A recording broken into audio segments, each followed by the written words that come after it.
Soja đang yên đang lành không chịu sống tử tế, cứ suốt ngày gây chuyện trong nhà, trước thì bắt nạt vợ cả, giờ lại quay sang kiếm chuyện Nashima. Con trai lớn đã đoán ra, Nashima bị nhốt trong nhà kho. Anh định vào kho để xem tình hình của Nashima, nhưng Soja cứ liên tục cản anh, nói rằng con trai lớn chỉ cần có một vợ là đủ. Con trai lớn nói thẳng, Soja đúng là người có vấn đề, dù có ghen với Nashima đi nữa, cũng đâu cần nhốt cô ấy vào nhà kho chứ. Soja nói, tại sao anh mua đồ mới cho Nashima mà lại không mua cho tôi? Cô ta ghen vì anh đối xử tốt với Nashima. Con trai lớn bảo cô ta cút đi, anh không muốn nhìn mặt nữa, nếu còn dám cản anh sẽ ly hôn với Soja. Nói xong con trai lớn đi thẳng ra nhà kho, và đúng là Nashima đang bị nhốt trong đó. Anh thấy cô ấy bị trói cả tay lẫn chân, con trai lớn càng tức hơn, anh còn trách người quay phim, hỏi có phải anh ta biết từ trước không? Nashima bị nhốt ở đây, sao lại không ngăn Soja lại? Thấy Nashima vẫn còn bất tỉnh, con trai lớn liền hét vào trong nhà, gọi ông bố chồng và bà mẹ chồng ra giúp, nói rằng anh đã tìm được Nashima rồi, nhưng cô ấy đang ngất. Soja vẫn cố cản con trai lớn, cô ta nói, Nashima bị trói là đáng đời, tại vì dám tranh giành con trai lớn với cô ta. Nghe Nashima bị trói, bà mẹ chồng cũng cầm gậy đuổi theo xử Soja, nhưng con trai lớn bảo bà đừng đánh vội, vào kho xem Nashima trước đã. Bà mẹ chồng nhìn thấy tình trạng của Nashima thì xót lắm. Ông bố chồng hỏi Soja, sao lại làm vậy với Nashima, bảo cô ta đúng là quá quắt. Soja nói, cô ta mặc kệ, vì cô ta ghét Nashima, nếu Nashima không chịu đi, cô ta sẽ còn tiếp tục gây chuyện nữa. Trong nhà kho, con trai lớn và bà mẹ chồng đã tháo dây trói cho Nashima, rồi dìu cô ấy ra ngoài. Thấy Nashima yếu hẳn đi vì Soja, con trai lớn đau lòng lắm. Anh bảo ông bố chồng đừng dừng tay, nhất định phải trị Soja cho chừa. Ông bố chồng cầm dép đuổi theo Soja. Con trai lớn nói với Soja, bảo cô ta nhìn cho rõ, xem cô ta đã làm Nashima ra nông nỗi gì. Nashima tỉnh dần, có người vỗ nước lên mặt cô ấy, để cô ấy lấy lại sức. Lúc này Nashima rất yếu, ai nhìn cũng xót, đặc biệt là con trai lớn. Anh kéo Soja lại, bắt cô ta nhìn, xem cô ta đã bắt nạt Nashima tới mức nào. Nhưng Soja vẫn không chịu dừng. Cô ta nói, Nashima như vậy là đáng đời, ở ngoài sống yên ổn không chịu, tự nhiên lại quay về làm gì? Nếu không về thì cô ta đã không gây chuyện. Con trai lớn nói, người nên rời khỏi nhà là Soja, nếu cô ta còn tiếp tục như vậy, anh sẽ ly hôn ngay. Bà mẹ chồng thấy Nashima bị hại như vậy, cũng giận không chịu nổi. Bà còn sợ Nashima sẽ bỏ đi vì Soja, nếu Nashima mà đi, cả nhà lại chẳng ai lo nổi nữa. Thấy ai cũng quan tâm Nashima, Soja lại ghen tiếp, cô ta cầm gậy lên, còn lớn tiếng đòi xử Nashima. Con trai lớn và ông bố chồng liền lao vào ngăn lại. Soja thật sự có vấn đề, con trai lớn chắc phải đưa cô ta đi khám. Nashima nghỉ một lúc thì đỡ hơn, con trai lớn mới yên tâm phần nào. Anh bước tới trước mặt Soja và nói, may là Nashima không sao, nếu cô ấy mà bị thương nặng, anh sẽ không bỏ qua cho cô đâu. Soja nói, Nashima không bị thương, mà người bị thương là cô ta bị cả nhà họ đánh, cô ta sẽ gọi cảnh sát đến để bắt họ, đi hết cả nhà. Con trai lớn tức quá, cũng không muốn động tay nữa. Anh hỏi ông bố chồng phải làm sao, đi theo Soja hay là ly hôn với cô ta. Con trai lớn bảo Soja đi xin lỗi Nashima, nếu Nashima tha thứ thì cho cô ta ở lại, nhưng Soja nói cô ta không sai nên nhất định không xin lỗi. Con trai lớn kéo cô ta ra nhà kho, định nhốt cô ta vào đó luôn. Ông bố chồng nói không được nhốt Soja trong kho, cô ta còn phải chăm hai bé song sinh, nhốt rồi ai lo cho hai bé đây, bắt cô ta xin lỗi Nashima là được rồi. Nhưng Soja vẫn nói mình không sai, sao phải xin lỗi, người nên xin lỗi phải là Nashima mới đúng. Bà mẹ chồng cũng đã tỉnh ra, bà đã nhìn rõ bộ mặt thật của Soja, không còn bênh vực cô ta nữa. Bà mang nước đường từ bếp ra, đưa cho Nashima uống. Con trai lớn nhận lấy rồi khuấy đều. Anh nói với bà mẹ chồng, Nashima đang rất yếu, bảo bà vào phòng lấy chăn ra, trải chăn ở đây cho Nashima nghỉ. Chỉ một lát bà mẹ chồng đã trải xong, mọi người dìu Nashima ngồi xuống chăn. Bà mẹ chồng lại lấy thêm gối tựa, để cô ấy nằm nghỉ cho đỡ mệt. Nashima vừa nằm xuống, bà mẹ chồng lại đi lấy đồ khác. Ông bố chồng ngồi xuống cạnh Nashima. Ông nói, Soja đúng là không ra gì, nhưng vẫn chưa thể đuổi cô ta đi được, vì hai bé song sinh còn nhỏ, vẫn cần người chăm. Ông bảo Nashima hãy tha thứ cho Soja, sau này cố gắng đừng ở riêng với Soja, kẻo lại bị cô ta làm hại thêm lần nữa. Nghe ông bố chồng nói vậy, đúng là khiến người ta buồn thật. Con trai lớn nghe xong thì đứng dậy bỏ đi. Anh vào phòng khách gọi bà mẹ chồng, Ba mẹ chồng đi vào, con trai lớn hỏi, sao ông bố chồng lại nói như vậy? Ông làm thế chẳng khác nào đang bảo vệ Soja, lại càng làm cô ta được nước lấn tới. Sau này, cô ta sẽ còn bắt nạt Nashima nữa. Ba mẹ chồng nói, ông bố chồng cũng không còn cách nào khác, bảo anh thông cảm cho ông. Từ giờ bà sẽ để mắt Soja, không cho cô ta bắt nạt Nashima nữa. Con trai lớn bực quá, lại càm ràm thêm vài câu, rồi anh ghé ở đấy bộ đồ anh vừa mua cho Nashima, muốn đưa cho cô ấy để an ủi, cho tâm trạng cô ấy khá hơn một chút, nhưng anh tìm mãi vẫn không thấy đồ đâu.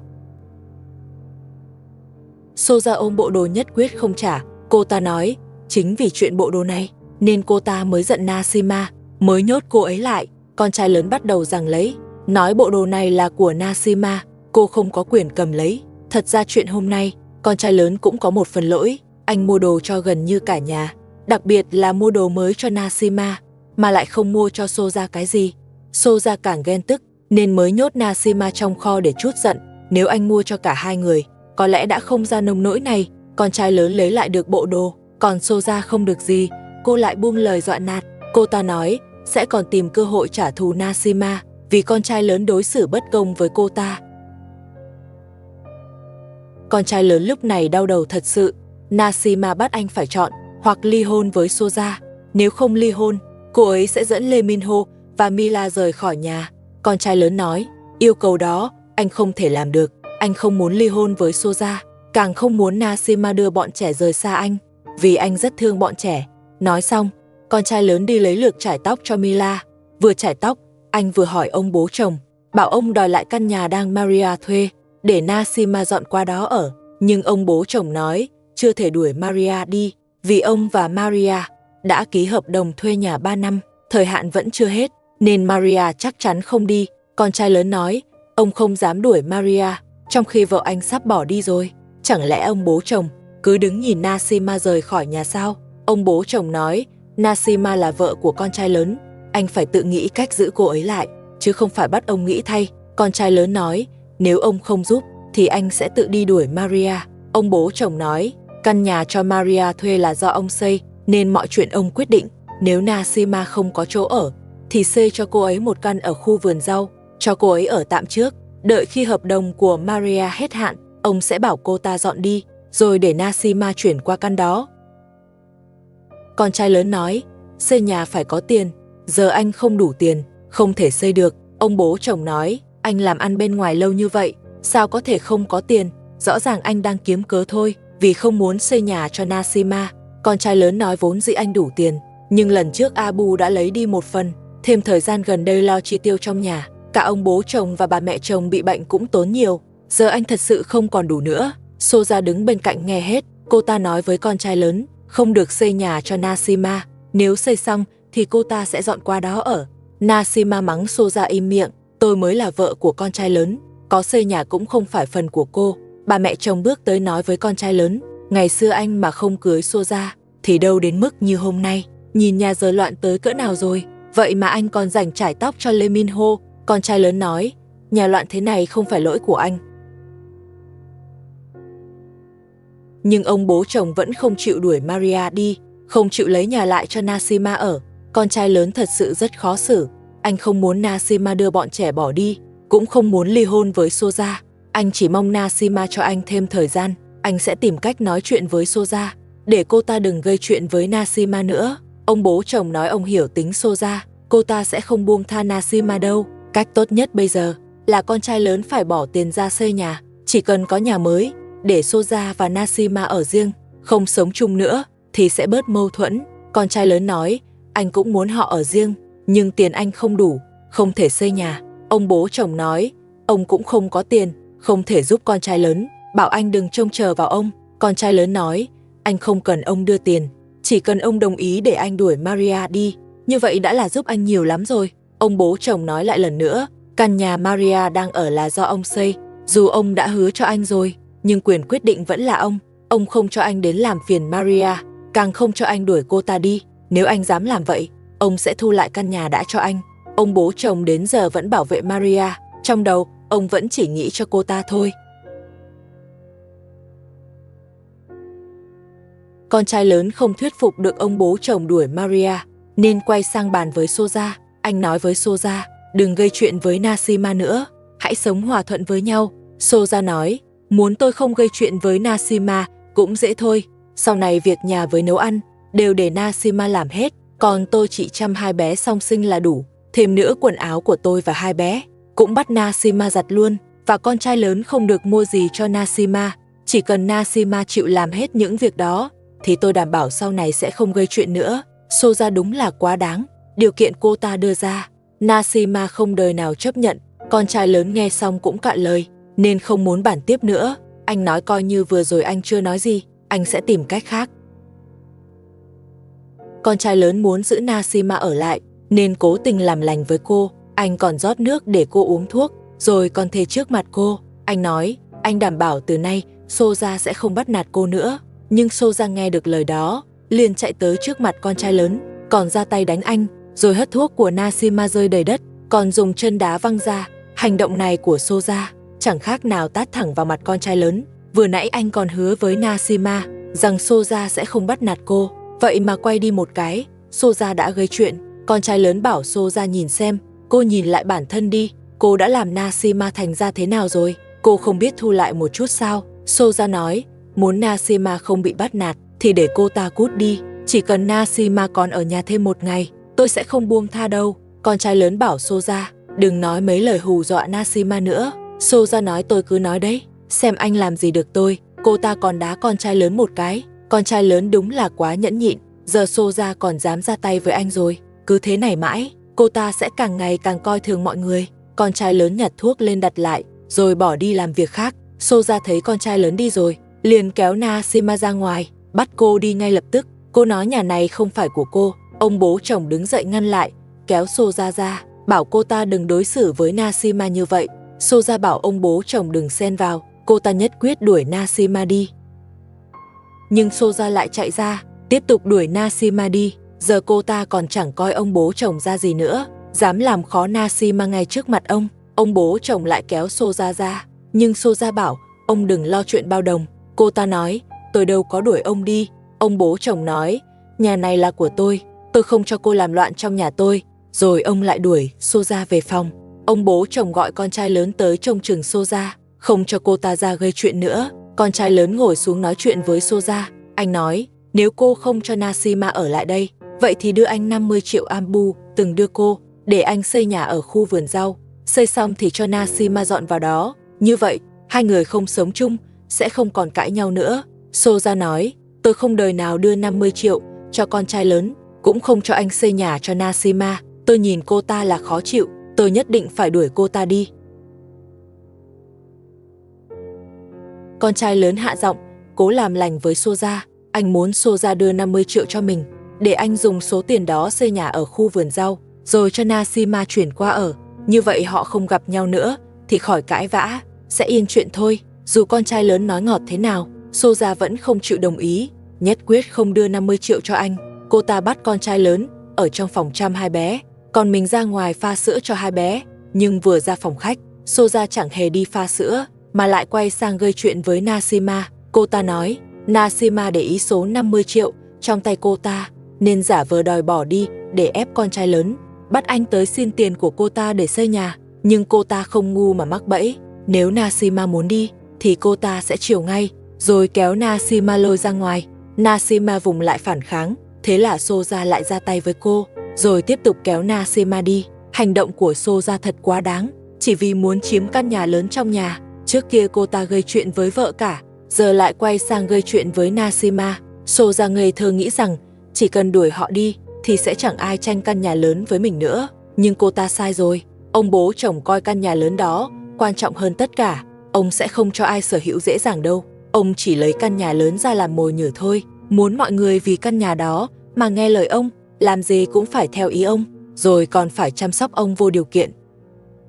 Đúng lúc Soja đang đuổi Nashima đi, thì con trai lớn bắt gặp. Anh chạy tới ngăn lại, nhưng Soja còn dám động tay với anh. Giờ cô ta thật sự coi trời bằng vung rồi. Ngay cả con trai lớn cũng không để vào mắt. Thấy Soja dám ra tay với mình, con trai lớn cũng không dám làm mạnh nữa. Anh bảo Nashima vào phòng khách nghỉ đi, đừng đứng ngoài sân nữa. Nhưng nghe Nashima định vào nghỉ, Soja lại giơ tay định đuổi cô đi tiếp. Con trai lớn lại phải giằng co với Soja. Anh nhận ra Soja không còn sợ mình nữa, hoàn toàn không sợ.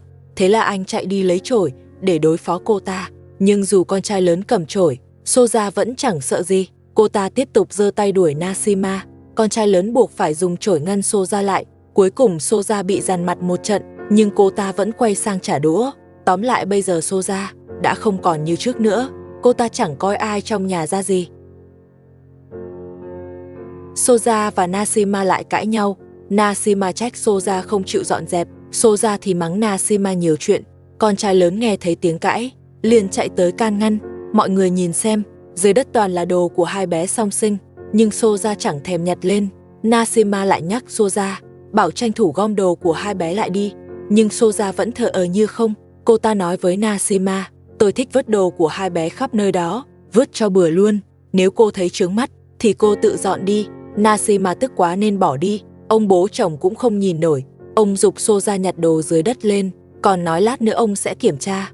Nếu còn bừa bộn, ông sẽ xử Soja. Con trai lớn gọi Nashima vào phòng bên cạnh, rồi nói với cô. Soja vốn nổi tiếng lười biếng. Đồ của hai bé, cô ta chưa từng dọn bao giờ. Bảo Nashima đừng xen vào nữa, kẻo Soja lại kiếm chuyện với cô. Con trai lớn còn ra hiệu bảo Nashima đóng cửa lại. Anh nói có chuyện muốn nói riêng với cô. Nashima liền đóng cửa. Con trai lớn nói với cô, Nashima mới là người anh yêu thật lòng, còn Soja thì anh chỉ có chút cảm tình thôi. Bảo Nashima đừng nghĩ nhiều. Anh còn nói vài hôm nữa sẽ ra ngoài tìm việc. Khi kiếm được tiền, anh sẽ xây nhà cho Nashima để cô chuyển ra ở riêng. Như vậy Nashima sẽ không bị Soja bắt nạt. Để Nashima tin lời mình nói, con trai lớn còn đi lấy hoa tặng cô. Anh định mang bó hoa đó đưa cho Nashima. Con trai lớn đưa hoa cho Nashima. Nashima nhận lấy. Rõ ràng cô đã tin lời anh nói, vì không muốn anh ra ngoài tìm việc vất vả, cũng muốn sớm có nhà để ở riêng. Nashima lấy nhẫn cưới ra, rồi bảo anh cầm lấy, mang ra chợ đổi tiền, lấy tiền đó xây nhà cho cô. Con trai lớn nói dù có khó khăn đến đâu, anh cũng không đem nhẫn cưới của hai người đi đổi lấy tiền. Chiếc nhẫn này là minh chứng cho tình yêu của họ, cũng là lời hứa gắn bó với nhau. Anh thà tự đi làm kiếm tiền, cũng không đụng tới chiếc nhẫn đó. Nashima muốn giúp con trai lớn, nên lại lấy nhẫn cưới ra, muốn anh mang đi đổi tiền để xây nhà. Nhưng con trai lớn nói, chiếc nhẫn này chứng kiến tình yêu của họ, dù có chuyện gì xảy ra, anh cũng sẽ không bao giờ mang nó đi đổi tiền. Anh bảo Nashima cất nhẫn đi, anh sẽ tìm cách lo tiền xây nhà. Đúng lúc con trai lớn mở cửa bước ra, thì thấy Soja đang lén nghe trộm. Soja nói, anh cứ đem nhẫn đi đổi tiền, như vậy sẽ có tiền xây nhà ngay. Con trai lớn cảnh cáo Soja, đừng nhòm ngó chiếc nhẫn, nếu cô dám lấy nhẫn đi đổi tiền, anh sẽ không bao giờ tha thứ. Soja nói, cô chỉ cho Nashima đúng 2 ngày, nếu sau 2 ngày cô vẫn còn ở đây, thì Soja sẽ đuổi cô đi. Con trai lớn nói thẳng, nếu cô dám đụng tới Nashima, thì anh sẽ không để yên. Anh lại dặn Nashima giấu nhẫn kỹ đi, đừng để Soja nhìn thấy.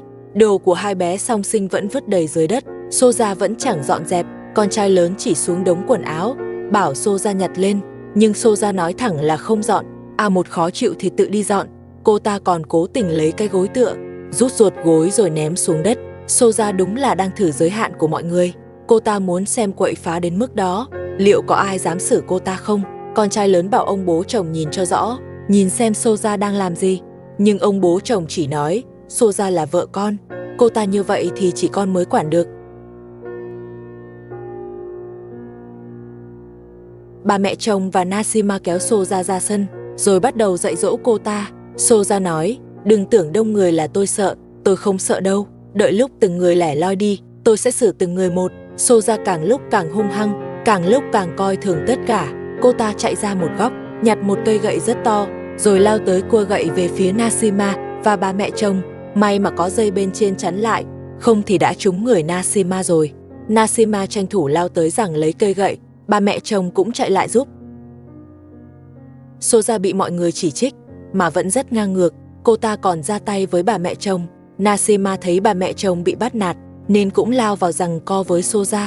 Soja thấy ai cũng xông vào đánh mình, thì bắt đầu hét lên đe dọa mọi người, bảo rằng sẽ trả thù từng người, còn nói sẽ bỏ thuốc vào đồ ăn, bảo mọi người từ nay uống trà, ăn cơm cũng phải cẩn thận. Soja không còn che giấu nữa, cô ta công khai uy hiếp mọi người, muốn tất cả phải sợ cô ta và nhường nhịn cô ta. Vợ cả bảo Xô ra cút khỏi nhà, nói nếu cô định bỏ thuốc hại mọi người thì không thể để cô ở lại đây. Xô ra lại nói người nên đi là họ, bảo căn nhà này là của cô ta. Nếu các người còn ở đây thì đừng trách tôi bỏ thuốc vào đồ ăn. Tinh thần Xô ra chắc chắn có vấn đề rồi. Cứ thế này thì rất nguy hiểm. Bà mẹ chồng tuổi lớn như vậy rồi mà Xô ra còn đẩy mạnh bà ấy. Cô ta không sợ bà ấy ngã bị thương sao? Ông bố chồng tức quá cũng không muốn xen nữa. Ông tìm chỗ ngồi xuống nghỉ. Bà mẹ chồng không phải đối thủ của Xô ra, sợ bị thương nên đành tránh ra. Để khống chế được Xô ra, bà mẹ chồng vào phòng khách gọi con trai lớn. Nasima chỉ vào ông bố chồng và vợ cả nói, cô nhìn xem cô làm họ tức đến mức nào. Nhà này là của họ, vậy mà cô còn đòi đuổi họ đi. Cô còn chút lòng nhân nào không? Xô ra bắt đầu lao vào đánh Nasima. Cô ta nói căn nhà này tôi thèm khát đã lâu. Từ lúc lấy Abu, tôi đã muốn nó rồi. Tôi không cho ai cướp nhà của tôi. Nasima bảo Xô ra suy nghĩ cho kỹ. Chỉ khi chăm sóc ông bố chồng và vợ cả tốt mới có cơ hội được căn nhà này. Xô ra nói Nasima đang lừa mình. Cô ta sẽ dùng cách của mình để giành lấy căn nhà. Con trai lớn từ phòng khách bước ra. Anh quát Xô ra, ngày nào cô cũng gây chuyện, cứ làm om sòm như vậy thì cô thật sự lấy được nhà sao? Xô ra nói, nếu muốn tôi ngừng gây chuyện thì mau ghi tên tôi vào giấy nhà. Tôi đảm bảo từ nay sẽ không quậy nữa. Con trai lớn nói, nếu ghi tên cô vào nhà thật, không chỉ ông bố chồng và vợ cả, mà cả tôi cũng bị cô đuổi đi. Xô ra cúi xuống nhặt cây gậy, còn định đánh con trai lớn. Anh bảo cô thử dùng gậy đánh mình đi. Xô ra không dám, cô ta ném gậy xuống. Con trai lớn cầm chổi bắt đầu đuổi Xô ra và cố đẩy cô ta ra ngoài. Hôm qua Xô ra quậy cả ngày, ai cũng nghĩ cô ta có vấn đề thật. Con trai lớn còn nhờ bác sĩ kê thuốc. Từ hôm nay trở đi, mọi người không dám để Xô ra nấu ăn nữa. Việc nấu nướng đều do Nasima làm. Ai cũng phòng Xô ra, sợ cô ta bỏ thuốc vào đồ ăn, nên ai cũng cảnh giác cô ta. Giờ Xô ra chỉ ở nhà trông đôi song sinh. Vợ cả không để ý, thấy cháu nằm ngủ trên thảm, sợ cháu bị lạnh, nên qua trách Xô ra không đắp chăn. Nhỡ cảm lạnh thì sao? Xô ra nói con tôi tự chăm. Vợ cả thấy khó chịu, thì từ nay tôi không trông con nữa. Vợ cả nghe xong liền bỏ đi. Anh ấy vào phòng khách mách ông bố chồng, nói Xô ra không chăm đôi song sinh. Xô ra nói, nếu mọi người cứ nhắm vào tôi có thể lại lên cơn. Ông bố chồng sợ Xô ra phát điên, nên bảo vợ cả đi chăm đôi song sinh. Đừng nói Xô ra nữa. Vợ cả vào phòng ngủ đắp chăn cho hai bé. Xô ra bất ngờ đứng dậy chặn lại, còn đóng sập cửa phòng ngủ. Cô ta nói nếu không có phép của cô thì đừng mơ vào phòng chăm đôi song sinh. Ông bố chồng thấy Xô ra quá quắt, liền vội kéo vợ cả lại, bảo từ nay đừng vào phòng của Xô ra nữa, kẻo kích động cô ta, sợ Xô ra lại phát điên. Ông bố chồng còn nhắc nhở Xô ra. Ông bố chồng nhắc cô ta đã đến giờ rồi, bảo Xô ra nhớ uống thuốc đúng giờ. Xô ra đi vào bếp, lấy thuốc con trai lớn mang về cho mình, rồi bắt đầu uống. Uống thuốc xong, cô ta lại ra ngoài sân, rồi tiếp tục bày trò phá phách. Cô ta cầm túi rác định đổ ra sân, nhưng nhìn quanh một lúc, giống như thấy có người. Xô ra liền đặt rác lại chỗ cũ, rồi cầm chổi giả vờ quét dọn sân. Hóa ra ông bố chồng bước ra phòng khách. Xô ra thấy ông ấy, nên mới vội dừng việc đổ rác. Ông bố chồng thấy cô ta đang dọn sân, liền bảo quét cho sạch sẽ đi. Xô ra bảo ông cứ yên tâm, nói mình uống thuốc rồi nên đỡ hơn nhiều, sẽ không còn phát điên nữa. Bảo ông vào phòng khách nghỉ ngơi đi. Ông bố chồng đi vào trong.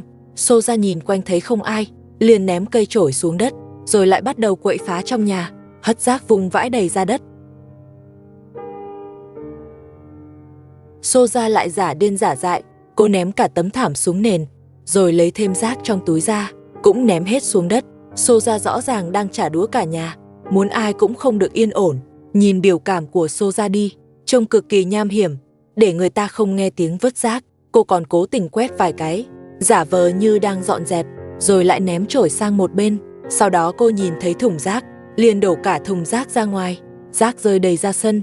Cách làm của Xô ra thật sự khiến người ta khó chịu. Không chỉ vứt rác bừa bãi, cô còn ném cả đồ dùng làm việc xuống đất. Giờ cô chẳng thèm che giấu nữa, cứ làm tới cho bỏ tức. Hễ thứ gì trong sân ném được là ném hết. Nhìn vậy ai cũng phải nghi ngờ, không biết cô thật sự có vấn đề hay không.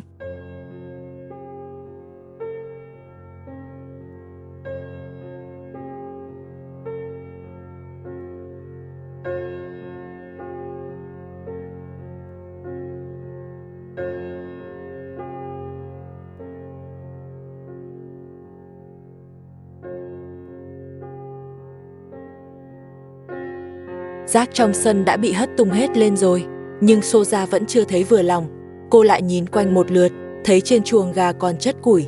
Cô liền đi tới đó và ném cả đống củi xuống đất. Lúc này trong sân gần như không còn chỗ đặt chân. Thế mới vừa ý Soja. Cô đứng cạnh thùng nước rửa tay, miệng còn lẩm bẩm khó nghe. Cô nói ngày nào chưa có được căn nhà thì ngày đó cô còn quậy tiếp. Làm xong những chuyện đó, Soja định về phòng ngủ nghỉ thì đúng lúc gặp Nashima bước ra. Nashima hỏi cô bị sao vậy? Sao trong sân toàn rác thế này? Soja nói, tất cả là do tôi ném ra, vì tôi lên cơn rồi. Nhưng Nashima không tin lời đó. Hai người bắt đầu giằng co. Soja còn đẩy Nashima ngã xuống, rồi cầm lớp xe trùm lên người cô ấy. Cô nói chỉ cần Nashima chưa chịu dọn đi thì ngày nào chuyện kiểu này cũng xảy ra. Đúng lúc họ đang giằng co, ông bố chồng nghe tiếng động nên đi ra. Ông hỏi đống đồ dưới đất có phải do Soja ném không? Soja không chối. Ông bố chồng tức quá, liền đuổi theo tác động Soja.